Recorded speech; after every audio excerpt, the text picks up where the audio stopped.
ومن يضلل فلا هادي له ونشهد أن لا إله إلا الله وحده لا شريك له ونشهد أن سيدنا ومولانا محمدا عبده ورسوله أما بعد فأعوذ بالله من الشيطان الرجيم بسم الله الرحمن الرحيم لقد كان لكم في رسول الله أسوة حسنة وقال النبي صلى الله عليه وسلم عليكم بسنتي وسنة الخلفاء الراشدين المهديين صدق الله وصدق رسوله النبي الكريم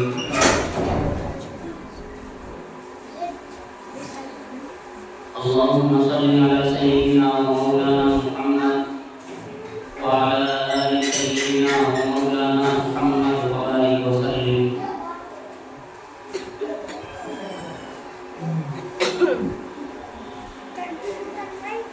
محترم معطر حضرات علماء اکرام اور پس پردہ بیٹھی میری ماں اور بہنیں، کافی دیر سے یہ پروگرام چل رہا ہے اور بیانات کا سلسلہ جاری ہے۔ وقت بھی اس کی اجازت نہیں دیتا کہ زیادہ دیر بات کی جائے، اور مجھ سے پہلے عزیزم مفتی شاکر صاحب ہمارے بھتیجے ہوتے ہیں، وہ قرآن عظیم کی عظمت پر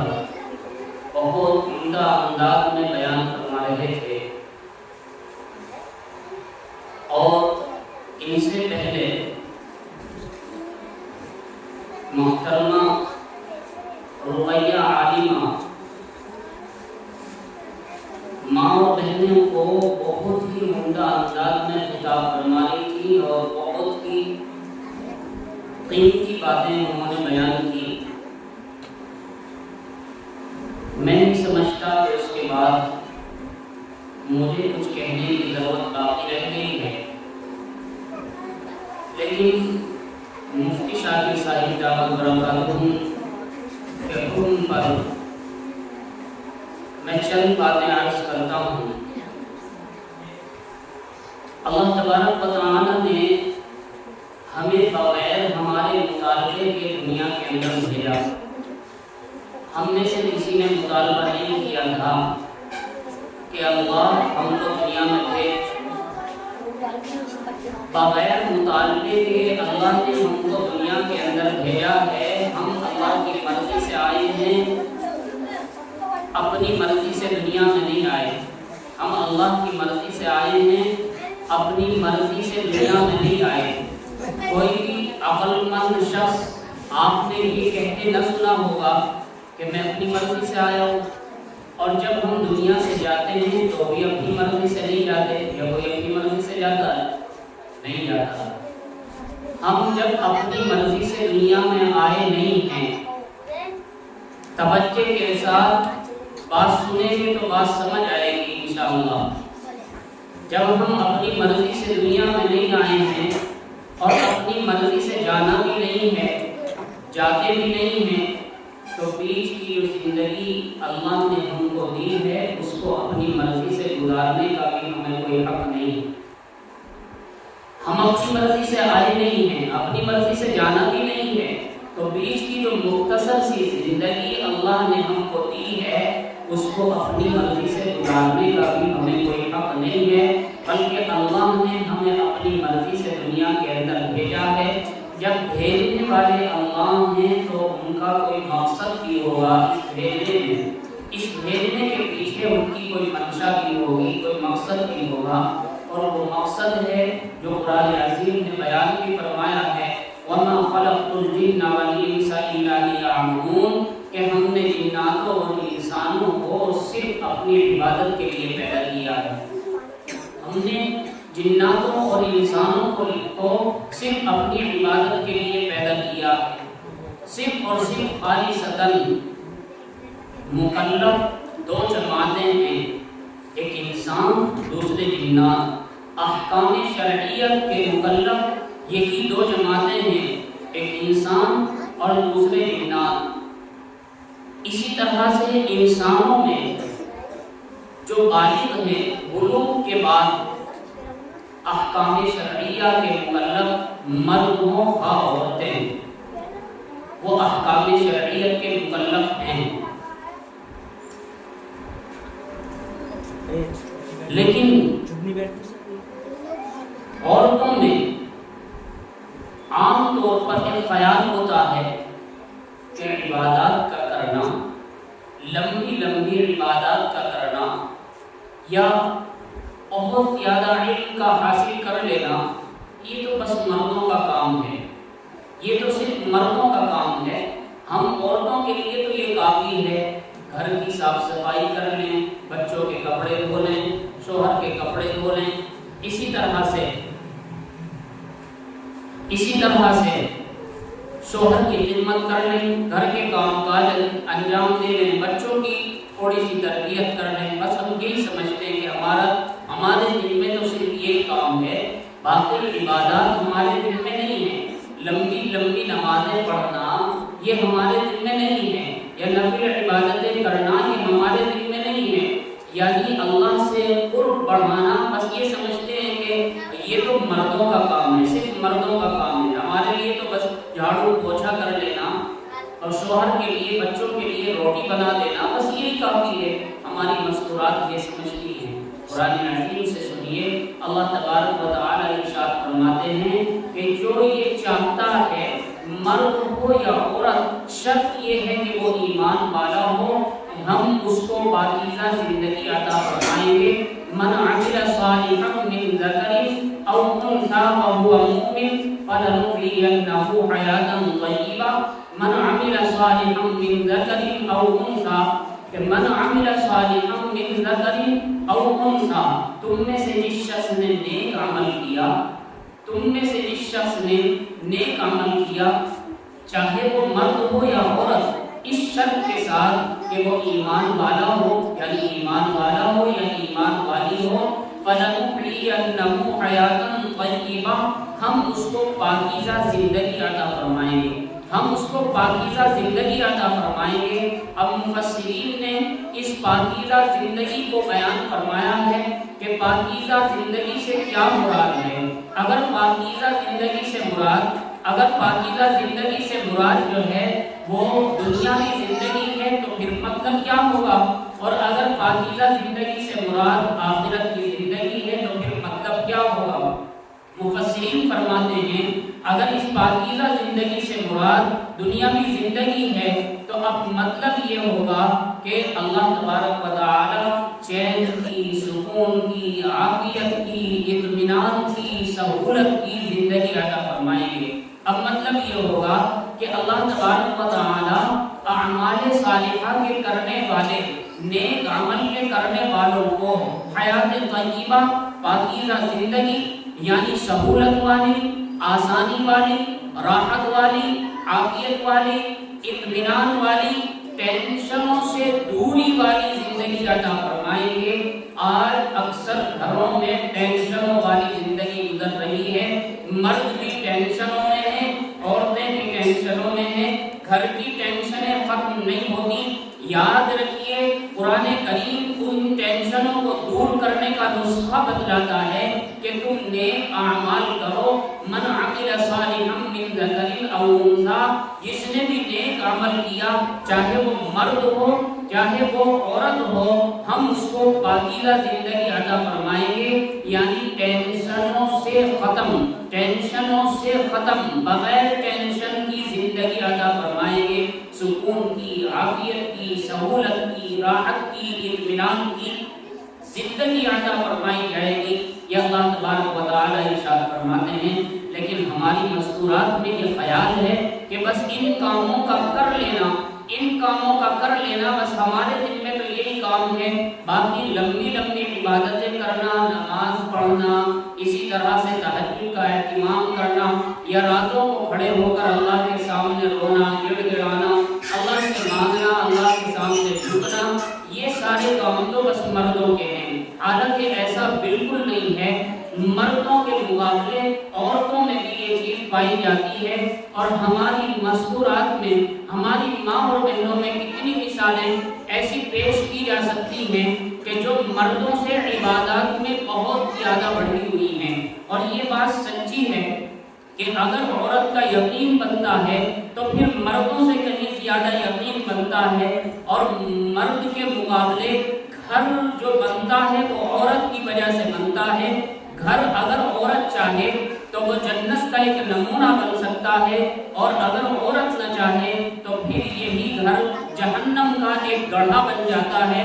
مرد کے لیے بھی اور بچوں کے لیے بھی اب گھر میں رہنا گویا کہ ایسی زندگی گزرتی ہے جیسا کہ ہم کسی تکلیف میں اور جہنم کی زندگی گزار رہے ہوں، ایسی تکلیف کی زندگی بنتی ہے۔ حالانکہ عورت کو اللہ تبارک و تعالی نے جو بنایا ہے، اس بنانے کا مقصود ہی سکون ہے، عافیت ہے۔ اللہ پاک فرماتے ہیں لِتَسْكُنُوا إِلَيْهَا، ہم نے تمہارے لیے جو عورت کو بنایا ہے، یعنی تمہاری بیوی کے طور پر جو عورت کو بنایا ہے، اس کا مقصد یہ ہے تاکہ تم کو اس سے سکون حاصل ہو۔ اب ہماری ماں اور بہنیں ذرا اچھی طرح دھیان دیں کہ ہم سے ہمارے شوہروں کو سکون ملتا ہے، ان کو راحت پہنچتی ہے، ان کو ہماری طرف سے جو ہے خوشی ہوتی ہے، اطمینان ہوتا ہے کہ نہیں ہوتا۔ لیکن اکثر و بیشتر ہوتا یہ ہے کہ مرد جب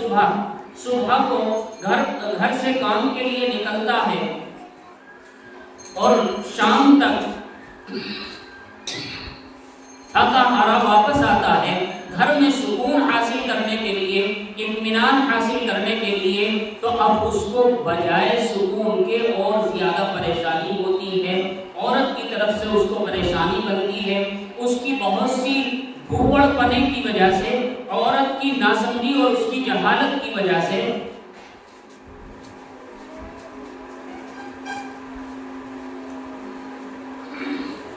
اس کی جہالت کی وجہ سے، اس کی بد اخلاقی کی وجہ سے مرد کو بجائے سکون حاصل ہونے کے اور زیادہ پریشانی ہوتی ہے۔ اگر ہماری ماں اور بہنیں تھوڑا سا خیال کر لیں، تھوڑی سی توجہ کر لیں، آج جو یہ شوہروں کی لاپرواہی کا رونا روتی ہیں کہ شوہر ہماری طرف سے بیدار رہتے ہیں، شوہر کو ہم سے کوئی خاص تعلق نہیں ہے، بس ایک رسمی طور پر ان کا تعلق ہم سے ہے، وہ ہماری طرف دھیان نہیں دیتے۔ ہماری ماں اور بہنیں جو یہ شکایتیں کرتی ہیں، اگر وہ تھوڑا سا توجہ کے ساتھ کام کر لیں، مرد پر تھوڑی سی توجہ رکھ لیں، جس وقت گھر سے نکل رہا ہو اس وقت ان کو اچھے انداز میں خوبصورتی کے ساتھ یعنی مسکرا کر کے رخصت کریں، اور گیٹ تک رخصت کریں، اور گیٹ سے رخصت کر کے ان کو الوداع کہیں، اور ان کو ڈھیر ساری دعائیں دیں کہ آپ جا رہے ہیں، اللہ آپ کی ہر طرف سے حفاظت فرمائے اور بھرپور کامیابی کے ساتھ آپ کو گھر واپس فرمائے، اور عافیت کے ساتھ آپ کو گھر واپس فرمائے۔ جا رہے ہیں، جوتے پہننے کی ضرورت ہے، موزے اپنے ہاتھ سے پہنا دیں، جوتے اپنے ہاتھ سے پہنا دیں، اس میں عزت پر کوئی فرق نہیں آئے گا، اس سے عزت میں کوئی فرق نہیں آئے گا، بلکہ عزت میں چار چاند لگیں گے۔ اسی طرح سے اگر جوتوں کے صاف صفائی کی ضرورت پیش آ رہی ہے تو ان کو پہننے سے پہلے ان کو صاف کر لیں، اور کپڑے مزاج کے موافق جو شوہر کو پہننے ہیں ان کے پریش ہونے سے پہلے ان کو تیار کر کے رکھ دیں۔ اس طرح سے چند کام ہوں اور ان کے ساتھ میں یہ کام کیے جائیں، پھر جب وہ شوہر واپس آنے لگے خندہ پیشانی کے ساتھ مسکرا کر کے اس کا ویلکم کریں اور اس سے خیریت معلوم کریں، آپ خیریت سے تو ہیں، ان کو لا کر کے پانی پیش کر دیں، ان کے جوتے چپل اتار دیں اور ان کو اتار کر کے ایک طرف رکھ دیں اور ان سے کہیں آپ تشریف رکھیں، میں آپ کے جوتے اتار دیتی ہوں، اور اس طرح سے شوہر کی خدمت کریں۔ پھر دیکھیے کہ شوہر کے دل کے اندر جگہ بنتی ہے کہ نہیں بنتی۔ آج مذکورات اکثر و بیشتر مردوں کی طرف سے بے توجہی اور لاپرواہی کی شکایتیں کرتی ہیں، اور پھر مولانا کے پاس جاتی ہیں، علماء کے پاس جاتی ہیں، مولانا صاحب کوئی تعویذ دے دیجئے، ہمارے شوہر تو ہم سے محبت نہیں کرتے، ہمارے شوہر تو ہماری طرف دھیان نہیں دیتے۔ وہ دھیان کیسے دے؟ مرد گھر میں داخل ہو رہا ہے، راستے بھر میں دنیا بھر کی طرح طرح کی حسین و جمیل عورتوں پر ان کی نگاہ پڑی ہے۔ اب جب گھر میں داخل ہو رہا ہے، وہ صبح سے شام تک کام کاج میں اسی طرح سے انہی میلے کچیلے کپڑوں میں مرد کے سامنے عورت آتی ہے، وہی پسینے والے کپڑے، وہی پسینے میں شرابور عورت جب مرد کے سامنے آتی ہے تو اس کا ذہن اس کی طرف نہیں چلتا، بلکہ باہر سے جو عورتوں کو دیکھ کر آ رہا ہے، جن پر نہ چاہتے ہوئے بھی نگاہیں پڑ گئی ہیں، ان کی نگاہ پھر اس کی طرف اٹھتی ہے، اور پھر یہ دل میں جو ہے یہ گھر نہیں کرتی۔ اگر یہ پہلے سے شوہر کے آنے سے پہلے سارے کام کاج کو سمیٹ لے اور اپنا منہ ہاتھ دھو کر کے اپنے کپڑوں کو بدل لے، صاف ستھرا اپنے آپ کو کر لے، اور آنے کے بعد بالکل تنہا یعنی کام سے فارغ ہو کر کے اس کے انتظار میں بیٹھ جائے کہ میں نے آپ کے آنے سے پہلے آپ کے ساتھ ٹائم اسپینڈ کرنے کے لیے، آپ کے ساتھ ٹائم گزارنے کے لیے، وقت گزارنے کے لیے سارے کام کر لیے ہیں، اب آپ کھانا کھا لیجیے، پھر ہم دونوں اکٹھے ساتھ میں وقت گزارتے ہیں اور کچھ باتیں کرتے ہیں۔ اگر اس طرح سے ہماری ماں اور بہنیں کریں تو یقین جانیے شوہر اپنا دل ہار جائے گا اور عورت شوہر کا دل جیت سکتی ہے۔ لیکن ہماری ماں اور بہنوں کو اپنے گھر کے کام کاج میں فرصت ہی نہیں ہوتی، بلکہ شوہر آتے ہیں، کام اگر مختصر ہو تو سارا کام اس وقت کے لیے عورتیں اٹھا کر کے رکھتی ہیں تاکہ شوہر کو معلوم ہو کہ دن بھر ہماری بیگم جو ہے وہ کام پر لگی رہتی ہیں، دن بھر ہماری بیگم کام پر لگی رہتی ہیں، وہ یہ ظاہر کرنا چاہتی ہیں، یہ باور کرانا چاہتی ہیں کہ دن بھر ہماری بیگم کام پر لگی ہوئی ہے، حالانکہ یہ اس کے دل کو جیتنے والی بات نہیں ہے۔ لہذا اگر ہماری ماں اور بہنیں اس طرف توجہ کریں، یہ کوئی مشکل کام نہیں ہے، سارا دن کام کے لیے پڑا ہوا ہے، مرد کے جانے کے بعد سارا دن آپ کے پاس کام کے لیے پڑا ہوا ہے، اسی طرح سے شوہر کے حقوق کو ادا کرنے کے لیے سنیے نبی اکرم صلی اللہ علیہ وسلم ارشاد فرماتے ہیں کہ اگر میں کسی کو اللہ کے علاوہ سجدہ کرنے کا حکم دیتا تو عورتوں سے کہتا کہ اپنے شوہروں کو سجدہ کریں۔ اللہ نے شوہر کو اتنا بڑا مرتبہ عنایت فرمایا ہے کہ آقائے نامدار جناب رسول اللہ صلی اللہ علیہ وسلم ارشاد فرماتے ہیں کہ اگر میں کسی کو سجدہ کرنے کا حکم دیتا، یعنی اللہ کے علاوہ کسی کو سجدہ کرنا جائز ہوتا، تو میں عورتوں سے کہتا کہ وہ اپنے شوہروں کو سجدہ کریں۔ اتنا بڑا مقام جو ہے مرد کا بنایا ہے اللہ تبارک و تعالی نے، لہذا مردوں کی خدمت کے ساتھ ساتھ کچھ وقت اللہ کی رضا کے لیے بھی نکال لینا چاہیے۔ شوہروں کے جانے کے بعد فرض نماز کا خاص طور پر اہتمام کریں، اس کے چھوڑنے کی تو کہیں سے کہیں تک بھی اجازت نہیں ہے۔ آپ چاہے کوئی بھی کام گھر کا کر رہی ہیں، لیکن فرض نماز میں ٹال مٹول کرنے کی قطعاً اجازت نہیں ہے۔ یہ تو وہ چیز ہے کہ اس میں تو شوہر کی بھی نہیں مانی جائے گی اور کسی بھی دنیا کے کسی بھی شخص کی نہیں مانی جائے گی۔ نبی اکرم صلی اللہ علیہ وسلم ارشاد فرماتے ہیں کہ لا طاعت فی معصیت الخالق، کہ اللہ تبارک و تعالی کی نافرمانی جہاں ہوتی ہو وہاں کسی کی فرما برداری نہیں چلے گی۔ ماں باپ کا بڑا مقام ہے، بڑا مرتبہ ہے، لیکن اگر اللہ کی نافرمانی ہوتی ہے تو پھر ماں باپ کی اطاعت بھی جائز نہیں ہے، ان کی اطاعت بھی نہیں کی جائے گی۔ لہذا اپنے لیے وقت نکال لیں۔ ہماری پہلے ماں بہنوں کا حال یہ تھا کہ شوہروں کی خدمت کرنے کے بعد، گھر کے کام کاج کرنے کے بعد، سنیے فضائل قرآن کے اندر یہ بات حضرت شیخ زکریا علیہ الرحمہ نے لکھی بھی ہے کہ ہماری گھر کی مستورات گھر کے کام کاج سے فارغ ہو کر اپنے گھر کے کام کاج کرنے کے ساتھ ساتھ 15-16 پارے اطمینان کے ساتھ روزانہ تلاوت کر لیتی ہیں۔ حضرت شیخ زکریا نور اللہ مرقدہ یہ فرماتے ہیں اور یہ باقاعدہ طور پر تحریر فرماتے ہیں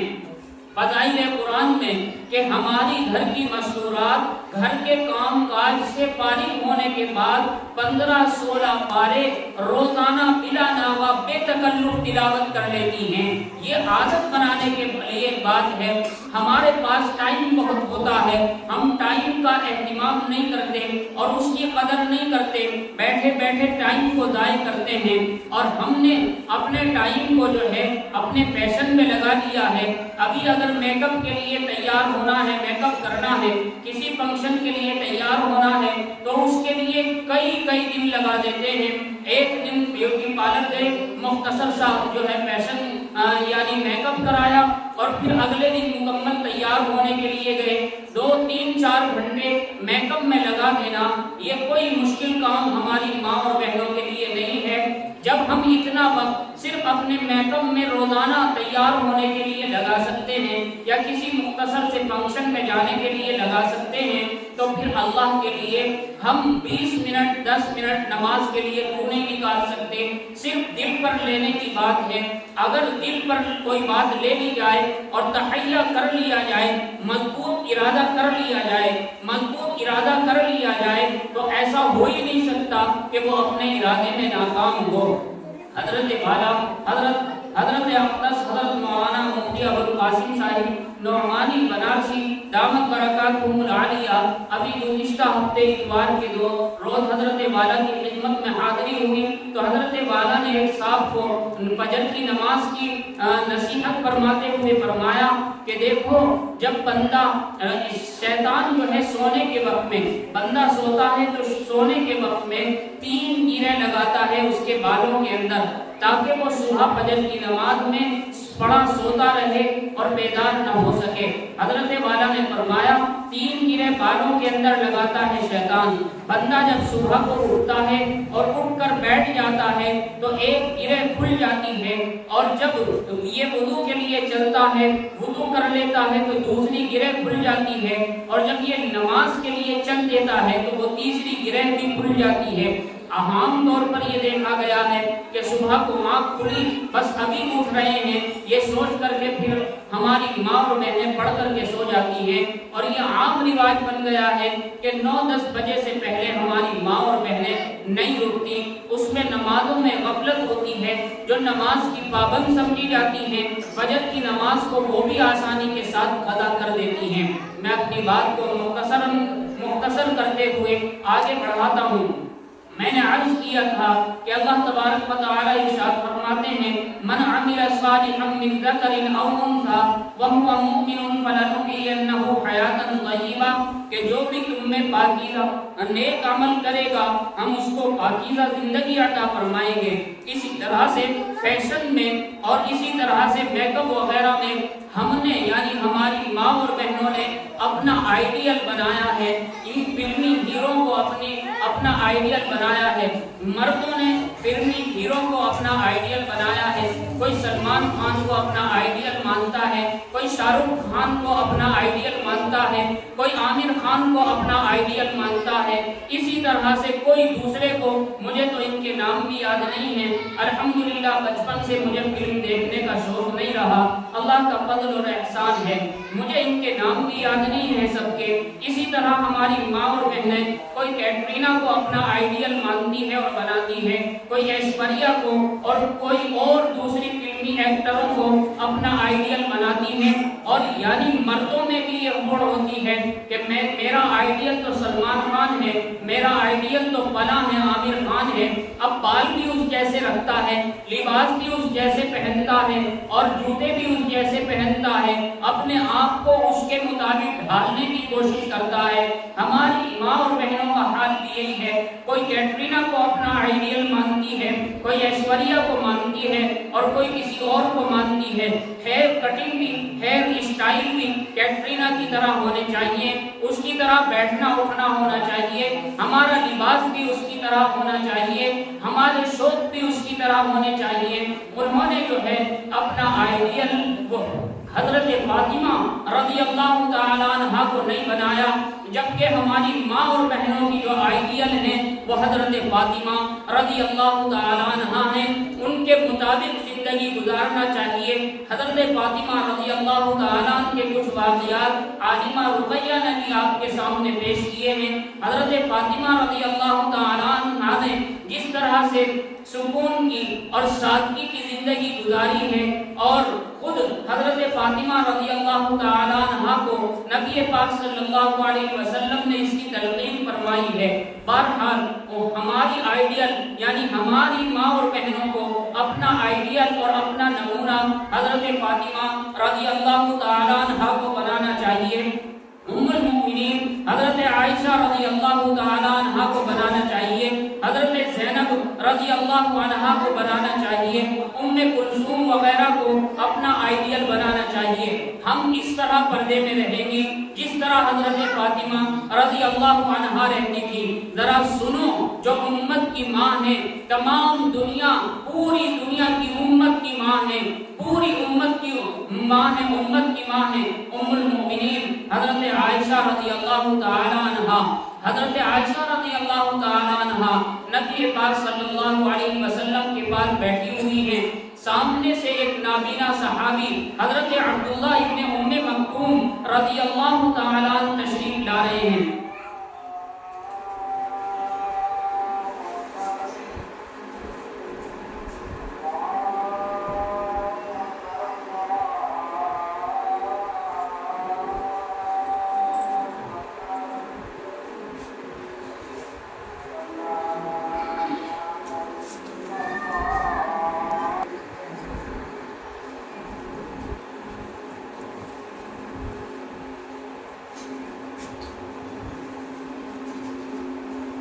میں یہ عرض کر رہا تھا کہ حضرت عائشہ رضی اللہ تعالیٰ عنہا نبی پاک صلی اللہ علیہ وسلم کے پاس بیٹھی ہوئی ہیں، سامنے سے حضرت عبداللہ ابن ام مکتوم رضی اللہ تعالیٰ عنہ جو نابینا صحابی ہیں وہ تشریف لا رہے ہیں۔ جناب رسول اللہ صلی اللہ علیہ وسلم نے اماں عائشہ رضی اللہ عنہا سے فرمایا کہ عائشہ پردے میں ہو جاؤ، جبکہ وہ امت کی ماں ہیں، امت کے کسی فرد کا نکاح امہات المؤمنین ازواج مطہرات سے درست ہی نہیں ہے، جائز ہی نہیں ہے، وہ غیر محرم نہیں ہے بلکہ محرم ہیں۔ تو حضرت عائشہ رضی اللہ تعالیٰ عنہ کو ارشاد فرماتے ہیں عائشہ پردے میں ہو جاؤ۔ حضرت عبداللہ ابن ام مکتوم آ رہے ہیں، حضرت اماں عائشہ رضی اللہ تعالیٰ عنہ فرماتی ہیں یا رسول اللہ ان کو تو نظر نہیں آتا، یہ تو نابینا ہیں۔ نبی پاک صلی اللہ علیہ وسلم نے کتنا پیارا جواب دیا ہے، میری ماں اور بہنیں سنیں، ذرا دھیان کے ساتھ میں سنیں۔ جواب دیا نبی پاک صلی اللہ علیہ وسلم نے عائشہ یہ تو نابینا ہیں لیکن تم تو نابینا نہیں ہو، تم تو ان کو دیکھ رہی ہو۔ اس سے معلوم ہوا جس طرح سے عورتوں کو مردوں کا دیکھنا جائز نہیں ہے اور درست نہیں ہے، اسی طرح سے مردوں کو عورتوں کا دیکھنا جس طرح جائز نہیں ہے کہ مرد عورت کو دیکھیں، اسی طرح سے عورتوں کو مردوں کا دیکھنا بھی جائز نہیں ہے۔ ہماری ماں اور بہنوں کا مستورات کا ایک اور یعنی عادت ہوتی ہے ان کی کہ جب شوہر کو یا کسی مہمان کو رخصت کر رہی ہوتی ہیں وہ دروازے میں سے جھانک کر کے دیکھتی ہیں، چاہے آنے والا شخص غیر محرم ہی کیوں نہ ہو، دروازے سے جھانک کر کے باہر والے مردوں کو دیکھتی ہیں اور یہ سمجھتی ہیں کہ مرد ہمیں دیکھیں ان کے لیے تو جائز نہیں ہے، لیکن پردے میں ہم مردوں کو دیکھتے رہیں اس میں ہمارے لیے اجازت ہے۔ ہرگز ایسا نہیں ہے، جب مردوں کو اجازت نہیں ہے قل للمؤمنات یغضضن من ابصارهن ويحفظن فروجهن، اللہ تبارک و تعالی ارشاد فرماتے ہیں اے نبی صلی اللہ علیہ وسلم ان مومنات سے، مومن عورتوں سے فرما دیجئے کہ اپنی نگاہوں کو نیچا رکھیں، اپنی نگاہوں کو نیچا رکھیں۔ بہرحال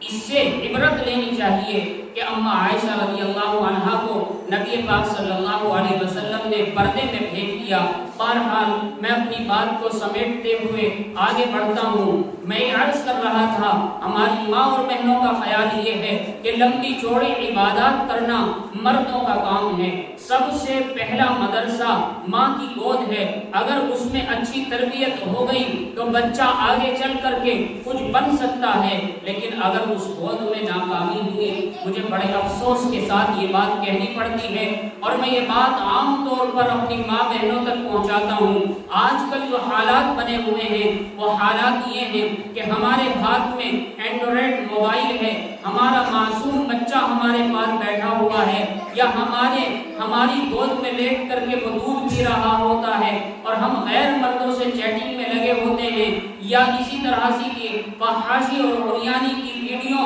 نیند بڑھانا ویڈیو ہم دیکھ رہی ہوتی ہیں۔ ہمارا بچہ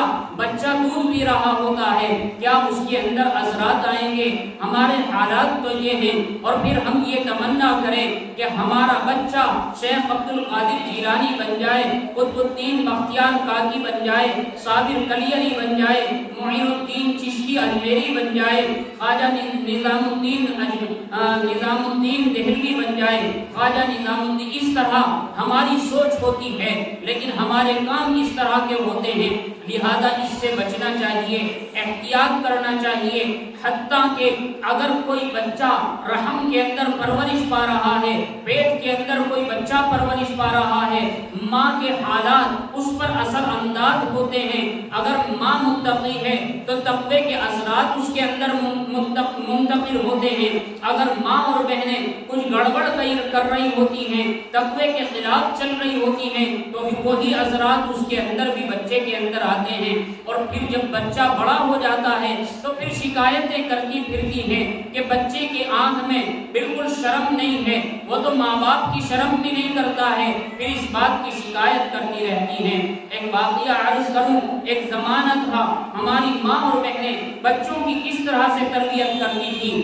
میں یہ واقعہ سنا کر کے بس اپنی بات کو مکمل کرتا ہوں۔ ہماری ماں اور بہنوں کا حال یہ تھا، خواجہ قطب الدین بختیار کاکی رحمۃ اللہ علیہ جب یہ بچے تھے، تقریباً 8 برس کی یا 9 برس کی ان کی عمر تھی، ایک مکتب میں ان کی والدہ نے ان کو ڈال دیا تھا۔ جس طرح گلی کوچوں میں مکتب ہوتے ہیں، محلوں میں چھوٹے مکتب ہوتے ہیں، اور آپ کے اس مدرسے میں بھی بچوں کے لیے یہ مکتب چل رہا ہے، اس طرح کے مکتب میں خواجہ قطب الدین بختیار کاکی رحمۃ اللہ علیہ کو داخل کر دیا۔ اب اپنے شوہر سے کہنے لگی، قطب الدین سمجھدار ہو گیا ہے، بڑا ہو گیا ہے، ذرا اس کے یقین کے بنانے کی فکر کر لیں۔ پھر خود ہی کہنے لگی کہ اچھا میں ہی اس کا جو ہے یقین بناتی ہوں۔ چنانچہ انہوں نے ایک طریقہ اختیار کیا، قطب الدین بختیار کاکی پڑھنے کے لیے جاتے، ان کے واپس آنے سے پہلے کھانا تیار کر کے وہ رکھتی، اور تیار کر کے پہلے دن انہوں نے کھانا تیار کر کے رکھ دیا، ذرا چھپا کر کمرے میں رکھ دیا۔ قطب الدین آئے، کہنے لگے امی جان بھوک لگی ہے۔ امی نے کہا کہ بیٹا دیکھو، اللہ ہی سب کو کھانے کے لیے دیتا ہے، مجھے بھی اللہ دیتا ہے، تمہارے ابا کو بھی اللہ دیتا ہے، تمہیں بھی اللہ دیتا ہے، ساری کائنات کو اللہ کھانے کے لیے دیتے ہیں۔ تم اللہ سے جو ہے دعا کرو کہ اللہ مجھ کو بھی کھانے کے لیے دے دے۔ فوراً ان کو کیونکہ بھوک لگی تھی، طلب ہوئی کہ بتائیے امی جان میں کس طرح سے اللہ سے مانگوں۔ انہوں نے کہا وضو کرو اور مصلی بچھا کر اللہ سے مانگ لو کہ اللہ میں مکتب سے آیا ہوں، مجھے بھوک لگی ہے، کھانے کے لیے دے دیجیے۔ انہوں نے فوراً مصلی بچھایا اور اللہ سے دعا کی، اور دعا کر لینے کے بعد پھر ماں سے کہا کہ اماں جان بتلائیے کہ اب میں کیا کروں۔ تو ماں نے کہا کہ بیٹا دیکھ لو، تلاش کر لو، تمہارے اللہ نے تمہیں دے دیا ہوگا۔ اب تلاش کرتے کرتے اندر پہنچے تو وہاں کھانا پہلے سے تیار رکھا تھا، وہ کھانا اٹھایا، دسترخوان بچھا کر کے کھانے لگے۔ اب یہ روزانہ سلسلہ چلتا رہا۔ وہ مدرسے جاتے، واپس آنے سے پہلے ان کی والدہ ان ان کے لیے کھانا تیار کر کے رکھ دیتی۔ اب قطب الدین کا یقین بنا کہ اللہ ہی کھانے کے لیے دیتے ہیں، اللہ میرے لیے کھانے کے لیے دے رہے ہیں۔ ایک روز ایسا ہوا کہ ان کی والدہ اپنے کسی رشتہ دار میں ملنے کے لیے گئی اور وہاں ان کو ٹائم کا نہ پتہ چلا اور قطب الدین کے آنے کا وقت آ گیا۔ اب یہ تیز تیز قدم سے وہاں سے چلی اور اللہ سے دعا کرتی چل رہی ہیں، اللہ میرے یقین بنانے کی لاج رکھ لینا، میرے یقین بنانے کی لاج رکھ لینا، میں نے بڑے مشکل سے یقین بنایا ہے، بڑی ہی مشکل سے یقین بنایا ہے۔ تیز تیز قدموں سے چلتی جا رہی ہیں اور اللہ سے دعا کرتی جا رہی ہیں۔ گھر پہنچتی ہیں تو قطب الدین آرام سے سوئے ہوئے ہوتے ہیں۔ یہ اچھا موقع دیکھتی ہیں، جلدی سے کھانا تیار کرتی ہیں اور بنا کر کے تیار کر کے رکھ دیتی ہیں۔ اب قطب الدین کو اٹھاتی ہیں، بیٹا اٹھ جاؤ کھانا کھا لو۔ قطب الدین کہتے ہیں یہ ہے سننے کی بات کہ اماں جان میں نے تو کھانا کھا لیا ہے۔ اب ماں نے کہا بیٹا کھانا تم نے کیسے کھایا ہے، کہاں سے کھایا ہے؟ کہنے لگے کہ اماں جان روزانہ کی طرح میں مدرسے سے آیا، آ کر کے مصلی بچھایا، اللہ سے دعا کی، اللہ میں مدرسے سے آیا ہوں، مجھے بھوک لگی ہے، مجھے کھانے کے واسطے دے دیجیے، کیونکہ یقین بن چکا تھا، اس لیے اللہ سے میں نے مانگا، اللہ نے مجھے کھانے کے لیے دے دیا۔ جب یقین بنتا ہے تو اس طرح واقعات پیش آتے ہیں۔ اور ہماری ماں اور بہنیں ایک وقت تھا اس طرح سے اپنے بچوں کی تربیت کرتی تھی۔ اگر اس عورت کو میں عرض کروں کہ مردوں کی ترقی میں اس کا خاص ہاتھ ہوتا ہے، مرد کی ترقی میں عورت کا خاص کردار ہوتا ہے۔ اگر عورت کا خاص کردار ہے